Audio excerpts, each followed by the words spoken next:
यकीनन आज हमारे लिए दारुसलाम हेडक्वार्टर से हम जो एहतजाजी प्रोग्राम कर रहे हैं उसके लिए मैं बैरिस्टर असदुद्दीन अवैसी साहब का शुक्रगुजार हूँ।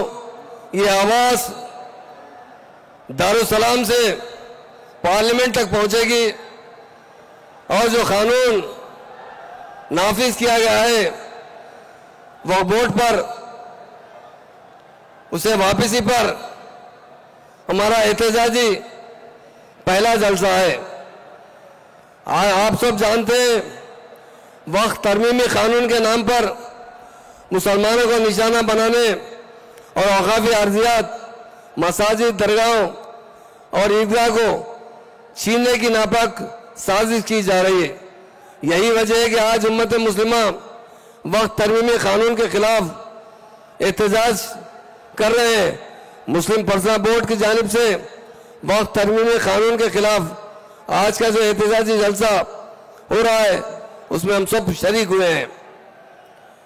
मोहतरम सामीन, ये वक्त तरमीमी कानून दर हकीकत सिर्फ एक कानून दस्तावेज नहीं है बल्कि हमारे दीनी, तहजीबी, तालीमी, आईनी वजूद पर हमला है। वक्फ का तस्वुर इस्लाम में सदक़े जारिया की आला तरीन शक्ल है। हमारे इस्लाम ने ये जायदादें अपनी नस्लों की फलाह के लिए वक्फ किए हैं ताकि तालीम, रोजगार, दीनी इदारे, यतीम खाने, अस्पताल इसी वक्त से चल सके। मगर बड़े अफसोस की बात है सेंट्रल गवर्नमेंट की जानिब से वक्फ बोर्ड पर एक तरमीमी बिल लाकर हमारे वक्फ बोर्ड के जायदादों को तबाह करने की कोशिश की जा रही है। हम इसकी सख्त मजम्मत करते हैं और हमारी पार्टी की जानिब से, बीआरएस पार्टी की जानिब से बाज़ाब्ता पार्लियामेंट में सख्त एहतजाज किया गया है और उसके साथ साथ वोट भी इस बिल के खिलाफ हमारे पार्लियामेंट के राज्यसभा के मेंबर ने वोट दिया कि हम इस बिल के खिलाफ है, ये बिल को फिर से वापस लिया जाए। मेरे भाइयों बहनों, मैं बताना चाहता हूँ वक्फ बोर्ड इदारे को हम मुस्तहकम करना चाहिए, ना कि हमारे इख्तियारात हुकूमत वाले लेना चाहिए। आज ये वक्फ बिल लाकर ये चाहा जा रहा है कि हम वक्फ को बचा रहे हैं, ये सरासर गलत है। वक्फ मुसलमानों के कंट्रोल में होना चाहिए, ना कि गैर मुस्लिमों के। सुप्रीम कोर्ट में जज साहब ने यही पूछा क्या हिंदू एंडोमेंट के अंदर किसी मुसलमान को मेंबर बनाया जाता है, तो जवाब नहीं दिया गया।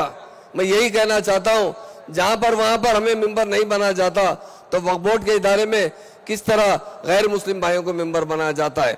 हमारी पार्टी हमेशा से ही इस बिल के खिलाफ रही है और हमेशा हम यही चाहते हैं कि बिल के जरिए हम पर गैर जरूरी कानूनी शिकंजा कसना चाहते हैं। यह बिल सरासर हमारी खुद इख्तियारी के खिलाफ है और हमारे चीफ मिनिस्टर, साबिका चीफ मिनिस्टर केसीआर साहब ने ओपनली कहा है कि हम बिल की मुखालिफत करते हैं और बिल से हम हुकूमत से डिमांड भी करते हैं यह बिल को वापस लिया जाए। मैं एक बात कहना चाहता हूँ, हमारे भाइयों से भी कहना चाहता हूँ, इस बिल में हमारे 24 मुस्लिम एमपीज हैं मगर 232 एमपीओ ने इसकी बिल की मुखालिफत की है। इसलिए मैं बैरिस्टर साहब से गुजारिश करता हूं आप सेकुलर हिंदुओं को भी साथ लीजिए। वो हमेशा दरगाहों में जाते हैं, हमारे मजहब का एहतराम करते हैं। सेकुलर लोगों के साथ मुसलमानों के, मुस्लिम कायदीन के रिश्ते बहुत अच्छा होना चाहिए। हमारी स्टेट के अंदर जब केसीआर साहब इख्तिदार पर रहे उन्होंने एक सर्वे करवाया था, उसमें देखा था कि मुसलमान तालीम में सबसे पीछे है। मुसलमानों का हाल ये है, अगर एससी एसटी से भी देखा जाए तो सबसे बैकवर्ड है तो मुसलमान है। उनको एक साथ एक बात कही गई, जब तक मुसलमानों को अच्छी तालीम नहीं दी जाएगी मुसलमान तरक्की नहीं कर सकते। इसलिए केसीआर साहब ने सिर्फ 2 साल के अंदर 204 रेजिडेंशियल स्कूल खोले जिसके अंदर 1 लाख से ज्यादा बच्चे तालीम हासिल करते थे। 65 साल दूसरों ने हुकूमत की, 65 साल में सिर्फ 10 रेजिडेंशियल स्कूल खोले गए मुसलमानों के लिए। सीएम साहब यही चाहते थे केसीआर साहब यही चाहते थे कि मुसलमानों को अच्छी से अच्छी तालीम दीजिए ताकि यहाँ नहीं सारे दुनिया में भी वो रोजगार हासिल कर सकते हैं। इसलिए मेरी असद भाई से भी गुजारिश है कि आपके बहुत अच्छे ताल्लुकात है सारे लोगों से, उन्हें एक जगह जमा कीजिए, सेकुलर हिंदुओं को साथ लीजिए, क्योंकि हम सिर्फ एहतजाज करते रहेंगे तो यकीनन हमें कई मुश्किलात पेश आ सकते हैं। इसलिए हमारा फर्ज बनता है कि हमारे जो हिंदुस्तान में जो सेकुलर लीडर्स है उन्हें हम साथ लेकर इस एहतजाज में जरूर इस सिलसिले में जहां जहां पर हम एहतजाज करेंगे हम तमाम भाइयों को एक जगह लेकर एहतजाज में हिस्सा लेंगे तो बेहतर रहेगा। तेलंगाना बनने के बाद केसीआर साहब ने जिस तरह 9.5 साल रूल किया, तेलंगाना में गंगा जमुना तहजीब को फरोग दिया, तेलंगाना से क्रिमिनल राइट्स का खात्मा किया और तेलंगाना की तरक्की के लिए उन्होंने बहुत काम किया है। 9.5 साल में एक भी दंगा फिसाद नहीं हुआ, ये तेलंगाना की गंगा जमुना तहजीब है। उन्हीं लोगों को हम साथ लेकर हम एहतजाज करेंगे तो डेफिनेट इस एहतजाज में हम जरूर कामयाब होंगे। हमारी पार्टी के तरफ से हम 2-4 डिमांड रखना चाहते हैं।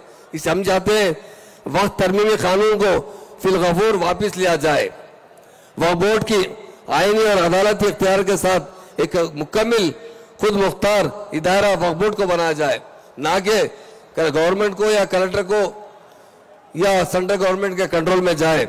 हमारी यही हुकूमत से मुतालबा है सेंट्रल गवर्नमेंट से औकाफी जायदाद को सिर्फ मुसलमानों के नज्म व नस्म में रहने दिया जाए। कौम की तालीमी, माशी, अखलाकी तरक्की के लिए वक्त आर्जियात का सही इस्तेमाल किया जाए और जो वक्त जायदादों पर गैर मजाज कब्जे हो गए इन जायदादों को वापस हासिल करने के लिए कानून साजी की जाए और वक्फ बोर्ड को जुडिशियल पावर दिया जाए। ये बीआरएस पार्टी का डिमांड है। इसलिए मेरे भाइयों बहनों, भाइयों, आज खास तौर से जो आज हम एहतजाजी प्रोग्राम कर रहे हैं, यकीनन हमें हर जगह करना चाहिए, हमारी ताकत बताना चाहिए। ताकत इख्तिदार से नहीं इत्तेहाद से बन सकती है। आज दारुसलाम में हजारों की तादाद में लोग मौजूद है, उन तमाम का मैं शुक्रिया अदा करता हूं और आज जो बहुत से मेहमान दूसरे स्टेट से भी आए उनका भी हम इस्तकबाल करते हैं और जितने मीडिया के दोस्त हैं उनका भी शुक्रिया अदा करते हैं। असद भाई की क़यादत में हमेशा इस तहरीक में जहां जहां हमारी ज़रूरत पड़ेगी बीआरएस पार्टी की तरफ से जरूर उनका साथ देते हुए इस बिल को जब तक वापस नहीं लिया जाएगा जब तक आपके एहतजाज में हम भी शरीक रहेंगे। मुझे जो वक्त दिया गया उसका मैं शुक्रिया अदा करता हूँ। Thank you very much. Welcome to Sareen Vistaar. Pierce constructions पेश करते हैं शहर हैदराबाद के सरसब्ज व शादाब इलाके आराम घर में जदीद तर्ज जिंदगी की तमाम जरूरियात के साथ आरास्ता बावकार प्रोजेक्ट सरीन विस्तार। सरीन विस्तार का तामीरी काम तेजी से जारी है। अज़्म है कि ये प्रोजेक्ट 1.5 साल में मुकम्मल हो जाएगा।